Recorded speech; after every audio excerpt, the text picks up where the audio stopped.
Bismillah, Assalamualaikum warahmatullahi wabarakatuh. Perkenalkan, nama saya Denny dengan NIM E1032221031. Di sini saya akan menjelaskan tentang analisis fenomena, data, dan cara menangani berdasarkan 17 indikator yang ada pada Perpres nomor 111 tahun 2022.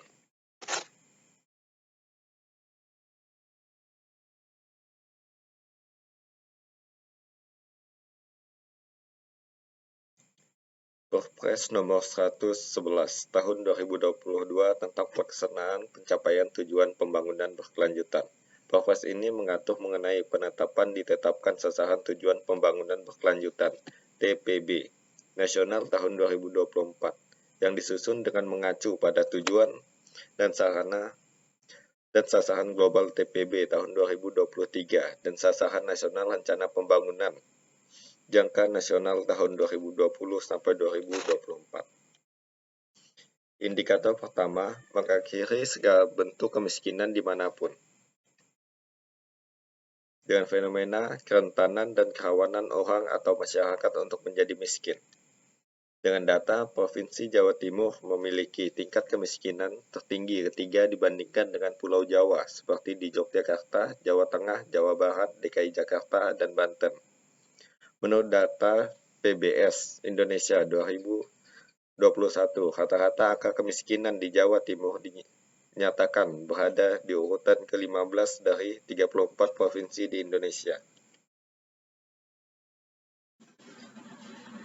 Meningkatkan kualitas hidup masyarakat melalui pendidikan dan program lainnya, menjaga upah minimum untuk memenuhi kebutuhan taraf hidup masyarakat, menjaga perkembangan pertumbuhan ekonomi untuk mengurangi kemiskinan, dan melakukan banyak pelatihan tenaga kerja untuk pengembangan keterampilan. Indikator kedua, menghilangkan kelaparan, mencapai ketahanan pangan dan gizi yang baik, serta meningkatkan pertanian berkelanjutan. Dengan fenomena anak-anak usia di bawah 5 tahun balita menderita kekurangan gizi kronis atau akut pada saat musim kekurangan pangan. Dengan data, menurut data WHO, di seluruh dunia ada 178 juta anak di bawah usia 5 tahun diperkirakan mengalami pertumbuhan terlambat karena stunting. Dalam stunting umumnya terjadi karena diakibatkan oleh kurangnya asupan nutrisi. Pada 1000 hari pertama anak, hitungan 1000 hari di sini dimulai sejak janin sampai anak usia 2 tahun. Upaya pencegahan baik dilakukan sedini mungkin. Pada usia 1000 hari pertama kehidupan, asupan nutrisi yang baik sangat diperlukan dikonsumsi oleh ibu hamil. Konsumsi protein sangat mempengaruhi pertambahan tinggi dan berat badan anak di atas 6 bulan. Anak usia 6-12 bulan dianjurkan mengkonsumsi protein harian sebanyak 1,2 kg berat badan. Indikator ketiga, menjamin kehidupan yang sehat dan meningkatkan kesejahteraan seluruh penduduk semua usia. Lambatnya akses pelayanan kesehatan ibu. Kementerian Kesehatan RI Kemenkes mencatat angka kematian ibu pada tahun 2022 berkisaran 183 per 100.000 kelahiran. Hal ini bisa terjadi juga disebabkan oleh beberapa faktor seperti rendahnya sumber daya manusia dan jumlah petugas yang kurang memadai.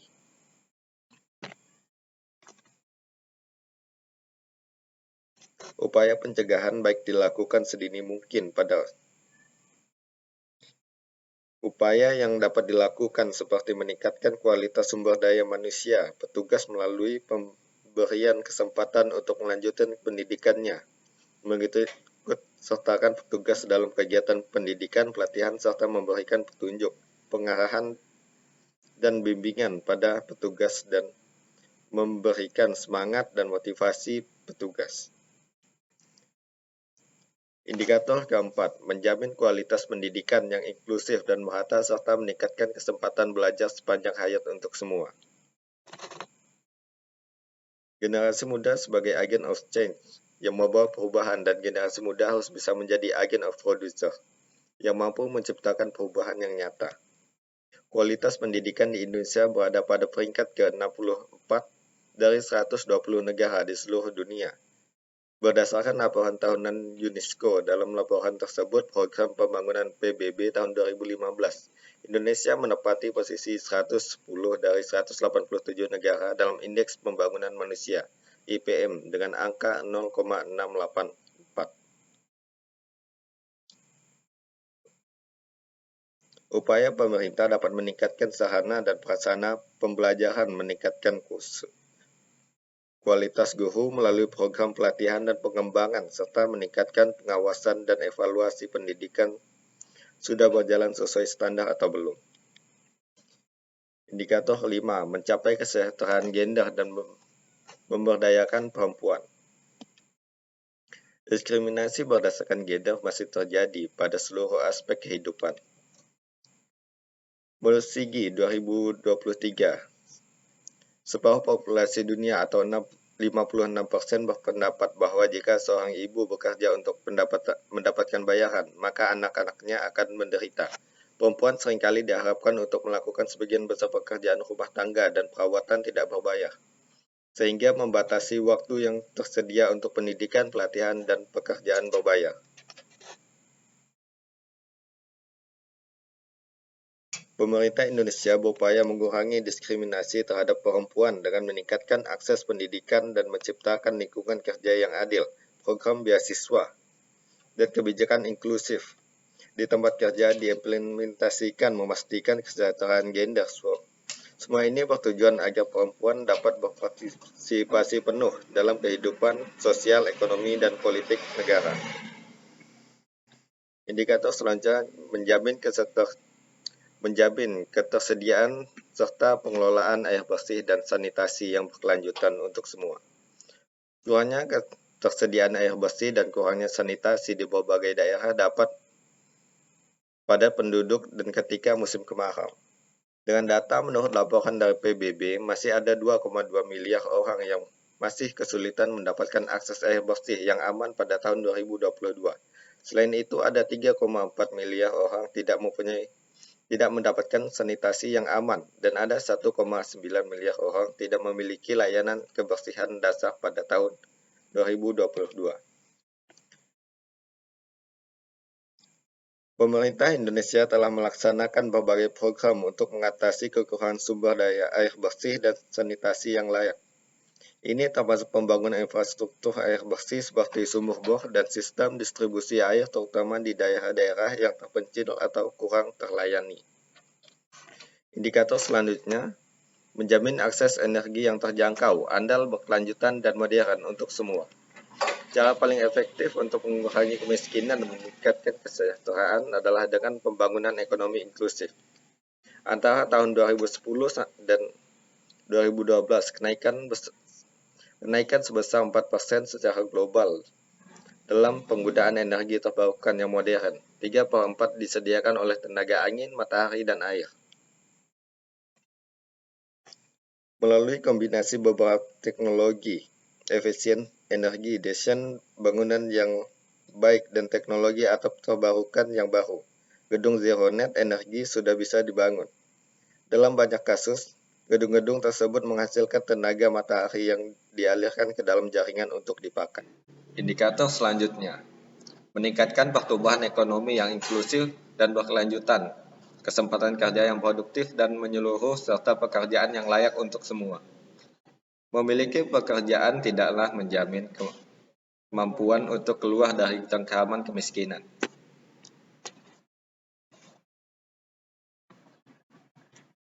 Dengan data kondisi sekitar 780 juta pekerja perempuan dan laki-laki dengan penghasilan kurang dari $2 per hari dan tidak memadai untuk mengangkat diri dan keluarga keluar dari kemiskinan. Upaya global untuk mengurangi kemiskinan meliputi berbagai program dan kebiasaan seperti pemberian bantuan langsung kepada keluarga miskin, pengembangan infrastruktur, peningkatan akses terhadap pendidikan dan layanan kesehatan, serta program pelatihan keterampilan untuk meningkatkan kesempatan kerja. Indikator selanjutnya, membangun infrastruktur yang tangguh, meningkatkan industri inklusif dan berkelanjutan, serta mendorong inovasi. Dengan fenomena transportasi massal dan energi terbarukan menjadi sangat penting.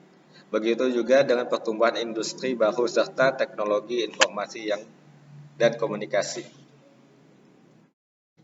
Dengan data, pemerintah Indonesia melalui Bappenas telah mengeluarkan Indeks Pembangunan Ekonomi Inklusif tingkat nasional tahun 2011 sampai 2017 yang dapat dimanfaatkan untuk merumuskan kebijakan pembangunan yang fokus dan mendorong pembangunan yang lebih inklusif. Indeks Pembangunan Ekonomi Inklusif memuat 3 pilar utama yang lebih pertumbuhan ekonomi yang tinggi,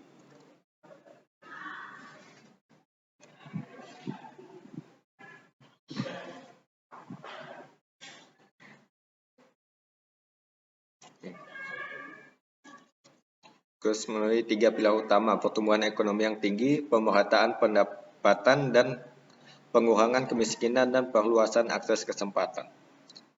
Upaya yang dapat dilakukan: 1. Peningkatan kualitas pengelolaan kekayaan negara. 2. Peningkatan kualitas perencanaan kebutuhan BUMN. 3. Peningkatan kualitas perencanaan pengelolaan dan monitoring investasi pemerintah. 4. Optimalisasi pengelolaan aset kredit dan aset properti. 5. Peningkatan penilaian. 6. Optimalisasi pengurusan piutang negara. Dan 7. Peningkatan pelayanan lelang. Indikator 10. Mengurangi kesenjangan intra dan antar negara. Dengan fenomena pertambahan kesenjangan antara masyarakat kaya dan miskin. Dengan data 10% orang terkaya menguasai 40% dari total pendapat global di lain pihak. 10% orang termiskin hanya mendapat antara 2-7% dari total pendapatan global. Di negara-negara berkembang, kesenjangan ini telah meningkat sebanyak 11% jika kita menghitung berdasarkan pertumbuhan populasi. Upaya yang dapat dilakukan dengan perbaikan aturan pengawasan pasar dan institusi, serta mendorong bantuan pembangunan dan investasi asing secara langsung pada wilayah-wilayah yang paling membutuhkan. Memfasilitasi perpindahan dan pergerakan penduduk yang aman juga menjadi kunci untuk menjembatani perbedaan yang semakin lebar. Indikator 11. Menjadi pemukiman dan kota inklusif, aman, tangguh, dan berkelanjutan. Lebih dari setengah populasi dunia kini tinggal di wilayah perkotaan. Pertumbuhan kota-kota yang sangat cepat di negara berkembang ditambah dengan peningkatan urbanisasi mengakibatkan terjadinya ledakan jumlah megapolitan. Pada tahun 1990 terdapat 10 megapolitan dengan jumlah penduduk 10 juta atau lebih. Pada tahun 2014 ada 28 megapolitan yang merupakan rumah bagi sekitar 453 juta orang. 453 orang. Upaya yang dapat dilakukan, pemerintah dapat berupaya dengan pertumbuhan kota-kota yang sangat cepat di negara berkembang ditambah dengan meningkatkan urbanisasi mengakibatkan terjadinya ledakan megapolitan. Indikator 12. Menjamin pola produksi dan konsumsi yang berkelanjutan.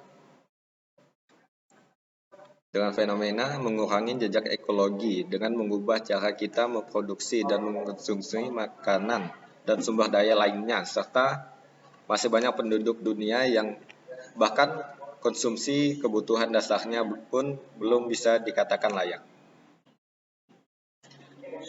Pertanian adalah pengguna air terbesar di seluruh dunia saat ini. Irigasi mengambil sekitar 70% penggunaan air bersih yang layak digunakan manusia. Pengelolaan efisien dalam penggunaan sumber daya alam milik bersama dan cara Kita membuang sampah beracun dan polutan adalah target penting untuk meraih tujuan ini. Selain itu, mendorong industri bisnis dan konsumen untuk mendaur ulang dan mengurangi sampah atau sama pentingnya seperti halnya juga mendukung negara-negara berkembang untuk bergerak menuju pola konsumsi yang lebih berkelanjutan pada tahun 2023. Indikator ke-13. Mengambil tindakan cepat untuk mengatasi perubahan iklim dan dampaknya. Fenomena pemanasan global mengakibatkan perubahan berkepanjangan pada sistem iklim dan konsekuensi yang terjadi tidak akan bisa diubah kecuali melalui tindakan. Dengan data, kerugian rata-rata tahunan akibat gempa bumi, tsunami, badai tropis, dan banjir terhitung sekitar ratusan miliar dolar. Dan ini membutuhkan investasi sebesar 6 miliar US dollar per tahun untuk biaya pengelolaan risiko bencana saja. Upaya yang dapat dilakukan dengan memperkuat kegigihan dan kapasitas adaptasi wilayah-wilayah yang lebih rentan, seperti negara-negara di tengah benua dan negara kepulauan, harus berjalan beriringan dengan usaha meningkatkan kesadaran dan memasukkan langkah-langkah pada kebijakan yang strategis nasional. Dengan adanya kehendak politik dan penggunaan langkah teknologi secara luas, masih mungkin bagi kita untuk membatasi kenaikan suhu rata-rata global pada 2 derajat Celcius di atas level masa pra-industri. Indikator ke-14, melestarikan dan memanfaatkan secara berkelanjutan sumber daya kelautan dan samudera untuk pembangunan berkelanjutan. Dan fenomena samudera dunia, suhu, unsur kimia harus dan kehidupan di dalamnya adalah pergerakan sistem global yang membuat bumi bisa dihuni oleh manusia. Dan data lebih dari 3 miliar orang menggantungkan mata pencahariannya pada laut dan keanekaragaman hayati pantai. Tetapi saat ini kita melihat bahwa 30% simpanan ikan dunia mengalami eksploitasi lebih, jauh di bawah level di mana mereka bisa memproduksi hasil yang berkelanjutan. Upaya yang dapat dilakukan dengan menciptakan kerangka kerja berkelanjutan untuk mengatur dan melindungi ekosistem laut dan pantai dari populasi yang berasal dari darat. Juga untuk menyadarkan akan dampak pengasaman samudera. Memperkuat perlindungan dan penggunaan sumber daya laut yang berkelanjutan melalui hukum internasional juga akan membantu mengatasi tantangan yang dihadapi samudera kita. Indikator selanjutnya, melindungi, merestorasi, dan meningkatkan pemanfaatan berkelanjutan ekosistem darat, pengelolaan hutan secara lestari, menghentikan penggurunan, memulihkan degradasi lahan, serta menghentikan kehilangan keanekaragaman hayati. Kehidupan manusia bergantung pada tanah sama seperti kita bergantung pada laut untuk bahan makanan dan mata pencaharian. Tumbuhan menyediakan 80% bahan makanan untuk manusia. Dan kita bergantung pada pertanian sebagai sumber penting perekonomian kita, perekonomian dan alat pembangunan. Hutan meliputi 30% permukaan bumi dan merupakan habitat bagi jutaan spesies serta menjadi sumber air dan udara.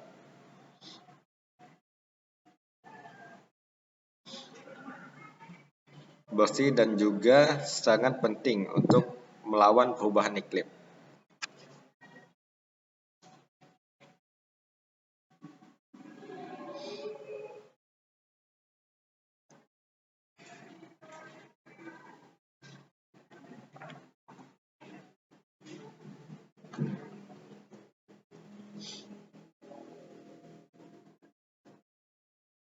Dengan upaya berusaha melindungi dan memperbaiki penggunaan ekosistem darat seperti hutan, rawa, dan lahan gunung pada tahun 2020, mempromosikan pengelolaan hutan dan yang berkelanjutan dan menghentikan penebangan hutan yang sangat penting untuk menghentikan dampak perubahan iklim.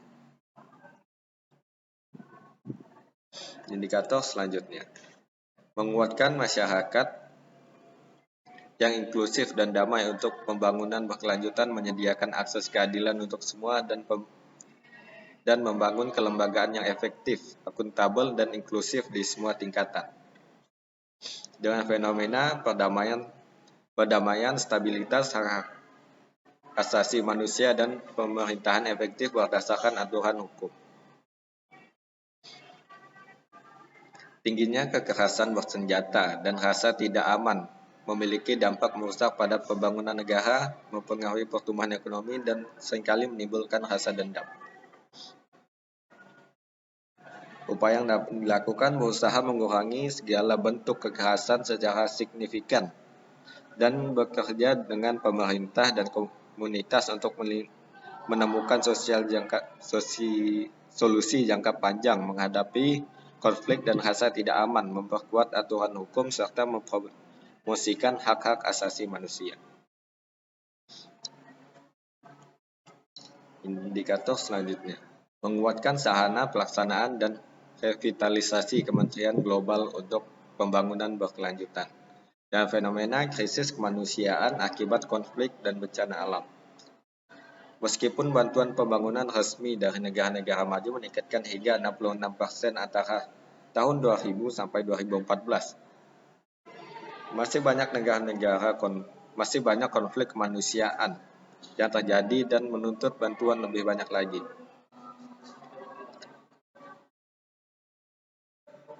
Perlu diberlakukan kebijakan yang terkoordinasi untuk membantu negara-negara berkembang mengelola utang mereka, juga mendorong investasi di negara tertinggal, karena itu semua sangat vital untuk meraih pertumbuhan dan pembangunan berkelanjutan.